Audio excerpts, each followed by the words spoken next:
Hey guys, welcome back to the Donners Brothers channel. Today we're talking about developing relationships with brokers. We know that it can be a challenge to get them to take you seriously, and so that's what we're diving into today, and we got Kenneth finally here, so let's get into it.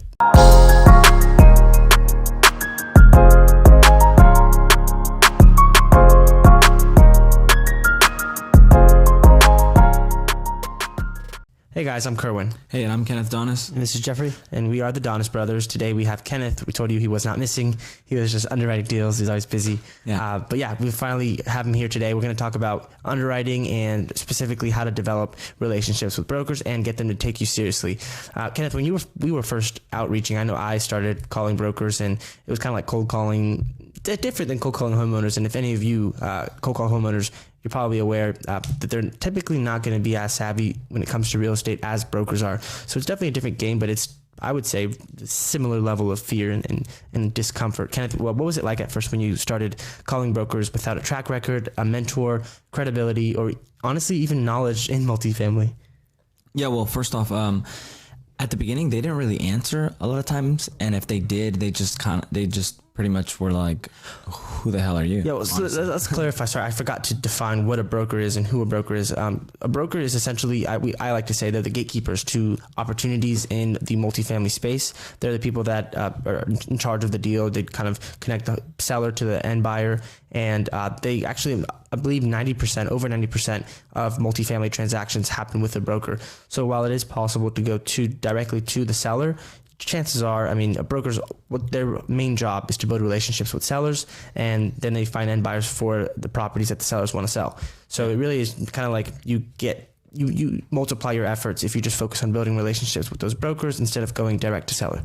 Yeah, and I would say, so it's kind of like a real estate agent for single family, except typically there's only one broker, so there isn't really like a buyer's broker and a seller's broker. Mm-hmm. Now there are both, but more than likely, usually the selling broker will list the property, and then you'll go directly to them to make offers. Yeah. So what were some initial challenges you guys remember having when we were first starting out, reaching out to brokers and trying to get them to send us deals? Yeah. Like I said, they would say, if they answered, most of the time they didn't answer, but if they did answer, they would pretty much just say, who are you? Like, what have you done? And yeah, they would kind of try to vet us, and we didn't have anything behind us to kind of prove to them that we could close deals. So yeah, there's literally, imagine how many calls these brokers are getting, every single day from, I would say, newer investors, because a lot of the ones that they already are working with have obviously already worked with them in the past. So that's typically who they're sending deals to. So it is something difficult. And I would say it's one of the biggest differences when it comes to the multifamily space is that, like Kerwin said, most deals are done with brokers versus you being able to go direct to seller. Yeah, and I've also, we were at a multifamily event this weekend, and I was speaking to people about building relationships with brokers, people that have done deals. And one thing that I remember them saying is that when you're reaching out to brokers at first, and I think we also experienced this, they send you deals. Of course, most deals don't end up working out for you anyway, but I have a theory that they send you deals in order to kind of just vet and see if you can identify what is a good deal versus a bad deal. And yeah, weren't you first getting deals like that? Yeah, I wasn't. I think every deal is good for someone, so I think that they would just list the deal, and they're sending these out to thousands and thousands of people. There are buyers that can just pay either their 1031ing, so they just need to buy something. Mm-hmm. So they're just buying things at a little bit higher of a price. But I wouldn't say they're bad deals, but yeah, I it's good to someone. Yeah. Deals that might not necessarily meet your investment criteria. Exactly. Kenneth, what is investment criteria? Just I guess something what you're looking to invest in. So what size units, how old the property might be, kind of what demographics, or not demographic, but like what property type, meaning like A class, really, really nice, B class, working class, or just really distressed properties. So everyone has kind of their own investment criteria. Yeah. And in regards to the unit size, by that he just means number of units, because obviously it can be 30, and there's a big difference between a 30 unit property and a 100 unit property. Yeah. So did you explain what our investment criteria is? Well, no. Ours is 100 to 200 units, B to C class, meaning, not luxury, but pretty nice properties, to like working class, which is, I wouldn't say they're bad properties either, but they're just not distressed properties, and then built before 1995. So typically anything newer than that, we just can't hit our investment returns, which makes sense because people are willing to pay more for them. So yeah. And so I know also one of the reasons you want to tell your brokers, the ones you're reaching out to, what your investment criteria is so that they just understand what to send you. And also you're going to be looking at a lot of deals. So it saves you a lot of time and email space if you're only getting sent deals that are falling within your investment criteria. But do you remember at first, would you have to continue to remind brokers of your investment criteria? And did it take some time for them to kind of, start to notice? I mean, I think I'm pretty sure that they all have CRMs. So every time, that I call them or we speak, I think they take notes of that. And, once they kind of have you in their system a few times calling or just having conversations with you a few times, I think, they just kind of get to know what you like. And most of the time they're blasting these out, but sometimes they'll send it off market and they'll just kind of know what you're looking for. Yeah. And they kind of have you in a bucket. Yeah. And I want to also kind of clarify that or explain. I had a broker on the podcast once, and he said that he's constantly reached out to by investors. They're cold calling him, and he even mentioned that there's similar scripts. So a lot of times investors like us won't notice that we're reading off a script, or we think, our group has a script that's very unique, but it tends to be they've heard that script before. So really the best way to approach them is just naturally call the first time, maybe to introduce yourself. And then after that, how would you continue to reach out? At what point do you know, should you just reach out to touch base, or should it only be regarding a specific deal? Yeah, what I've found, I think reaching out to them just once in a while works. Just to check in if you haven't heard from them in a while. But I think when you're calling them about a specific deal, I think you get more traction because, well, one, you have to look at their offering material, and that way you're not asking questions that they've already answered in their marketing package, because they take a long time to actually create that. And so when you ask them a question that is already in their marketing package that they blasted out, they know that you just haven't looked at it. So maybe coming up with some questions that are not, and questions that you probably should know for your underwriting and stuff like that is kind of the best way to approach them. Yeah. And so once we got a mentor in multifamily, how did that make a difference? And how did that help you stand out with brokers? Just credibility. We are more credible, honestly. And so, we have someone that's already been doing it for a long time, someone that's been pretty much doing we know that they can close. Yeah, honestly. And we can also leverage their credibility and their track record. And that's why we always emphasize not just having a mentor, but finding someone who has that track record that you can partner with. Because when we're reaching out to brokers, I think it also helps with us psychologically, because we have more confidence. We know that we have somebody in our corner who's legitimate, and we obviously didn't have the track record when we were first starting. So it made all the difference to have somebody that did. Yeah, and their reputation, like a lot of the brokers that we're working with have heard of our mentor. They probably worked with him in the past or know someone that has worked with him. So it just goes a long way knowing that they have worked with him, and that'll just obviously help you when you're trying to win a deal. Yeah, and so for a broker, everyone isn't necessarily in this, like it's a relationship business, but there's certain things they look for to work with a particular investor, and they, of course, I'm getting to something. What is that one thing that brokers will work with you if they are sure you can close, right? Yeah. So how do you guarantee, or how do you provide that level of confidence for them to have a sense of? I think it comes down to track record and your reputation. So having someone on your team, or you yourself being someone that is known in the past to close on any deal that you put under contract, not being known for retrading for bad reasons, or just simply putting a property under contract and then not being able to fulfill it. There's so many different things, but I think having that person on your team that has that good reputation and has a track record, and also just knowing that you can get financing, because obviously we're looking at larger assets. So not anyone can just go in and qualify for a loan the size that would be needed to close on a deal, like the types of properties that we look for. So having someone on your team that is known to be able to get that kind of financing, I think goes a long way. Yeah. Yeah. And so let's say we're doing 100 unit plus, or just to provide some context, what do those loans typically look like when you're signing off on the loan? What's the size of the loan? It depends on the market. Yeah. It depends on the property, but it could be anywhere from 5 million to 80 million, 100 million. Yeah, I just wanted to provide some context in case they're not familiar with it. But just to emphasize that brokers want to work with people they're sure they can close, because it also reflects badly on them if for some reason it doesn't close. And this whole business, especially multifamily commercial real estate, it's all about relationships. So they're in this for the relationship long term as well. And so they also want to make sure that if they present a buyer to the seller, that they can have confidence that person's going to perform. Yeah, because if you think about it, brokers, they don't get paid until the deal closes, and they get a big paycheck when the deal closes. So if they, for some reason, go under contract and the person does not close, that deal now has to go back on the market, and the broker, the seller may also choose not to list it with them again. I've seen deals that have been listed with one broker, they couldn't get it done, so then it goes to another broker. And as a buyer, when I see a deal that's already been on the market come back to me, it's kind of like, I guess subconsciously I'm just like, okay, there must be something wrong with this deal. So it's like, I don't really want it anymore, Yeah. And then maybe you're not able to get as much as you were able to on the first run. Yeah, exactly. So what information can an investor who's approaching brokers, what information can they provide the broker with to kind of reinforce or prove their credibility? Yeah, I would say track record. I mean, like showing the list of properties that you own and or your team owns, and what markets you're in. And then I would say that's like the first thing. Yeah. Track record. I would say I would add the language. So if you're able to speak the language, or if you are able to ask the right questions when you're first calling. And just honestly, I would say also be respectful of their time. Someone I spoke with this weekend, I mean, you can, of course, if you want to chat and like, how are you doing? That's normal. That's human. But a lot of times people will try to make small talk and just kind of like dodge the question or dodge the purpose of their call and not really even have one. So when you're calling them, make sure you, like kind of said, have a reason. If you want to ask for a specific deal, kind of get into it. Of course, be polite, but get into the point. Yeah. Another thing I would say is having your investment criteria in mind when you're calling, just because that way they're going to ask you that most likely. And you want to just have that there so you don't waste your time, like you said, like Herman said, but also just so that when they maybe have something that comes up, they can send it to you. Yep. Yeah. So in general, if you guys have any pointers on building rapport with a broker to kind of get them to just like and trust you?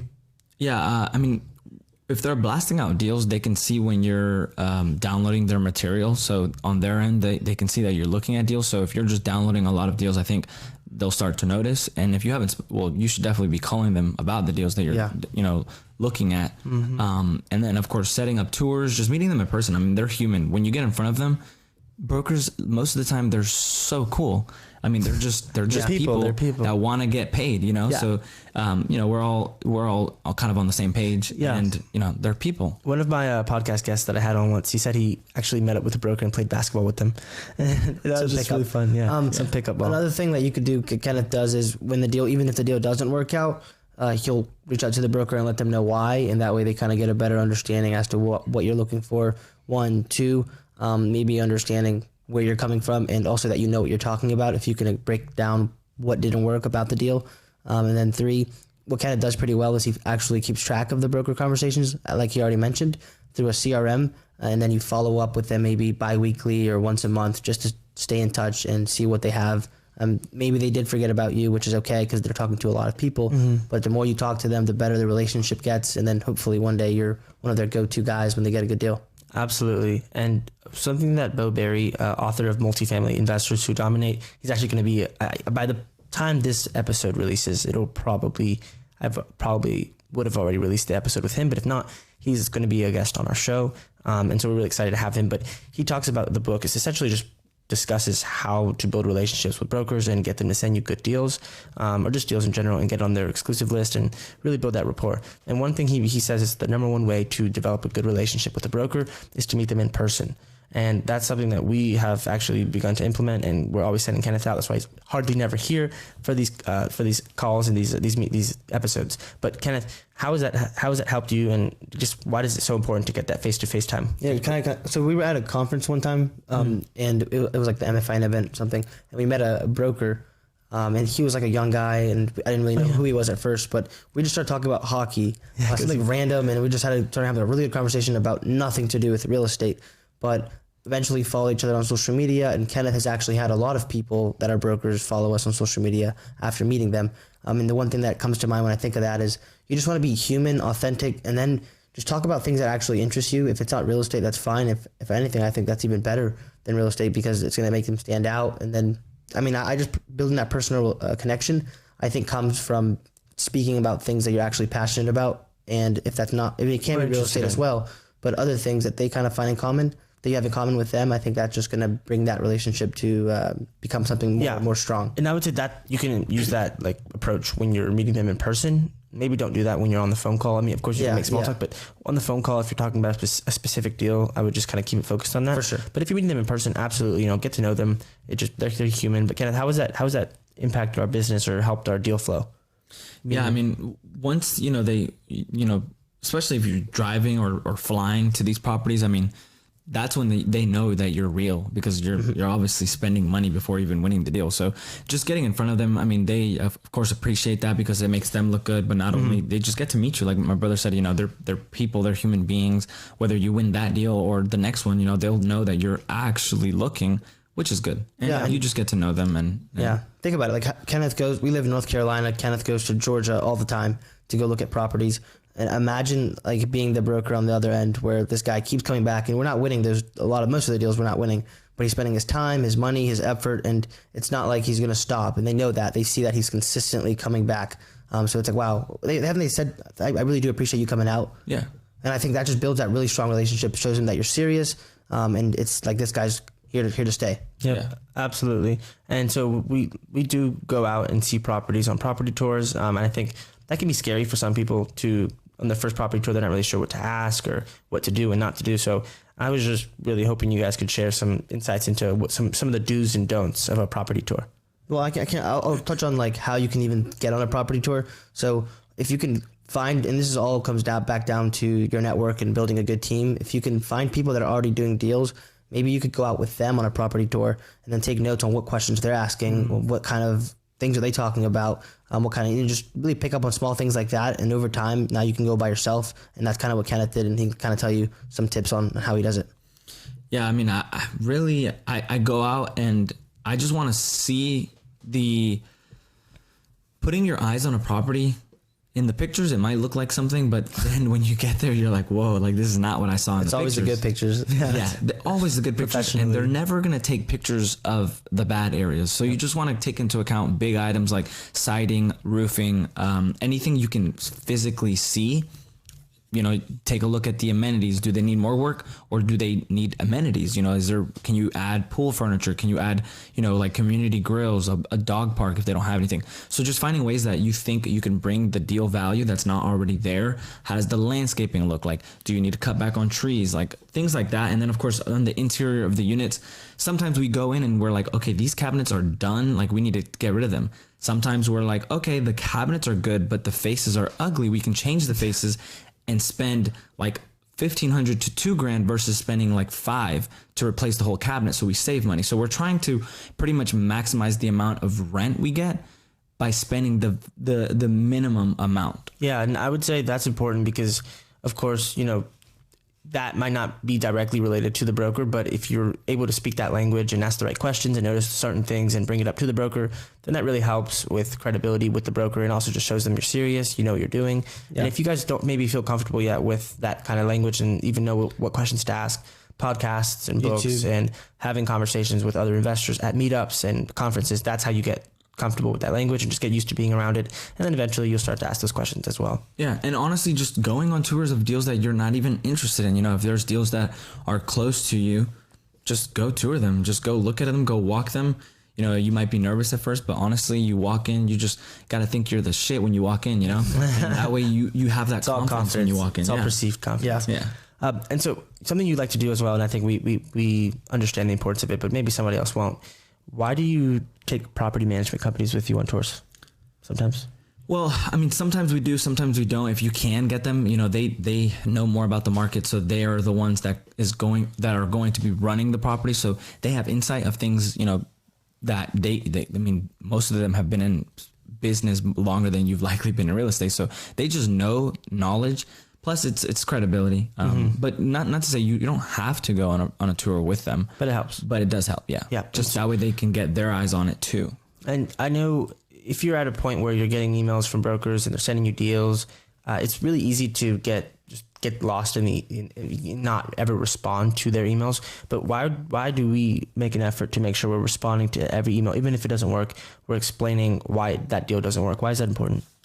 That way they can just, I mean, a lot of times they're blasting it out. So whether you respond to them or not, it might not matter. But if they're sending it to you individually and you'll know, we're just letting them know why it doesn't work, just giving them more feedback. They appreciate the feedback because they're trying to learn. They obviously want to get deals done with you, because if you close on a deal, they'll know you're a real buyer. They can use you for the future. There's this unspoken rule in multifamily real estate and the commercial real estate space that you should work with the broker. You should sell the property with the broker that sold you the deal. So it's kind of like comes full cycle, and you work with the same broker. Can you kind of just explain what that rule is? And it's not necessarily a rule, it's like an unspoken rule, and why you shouldn't break it.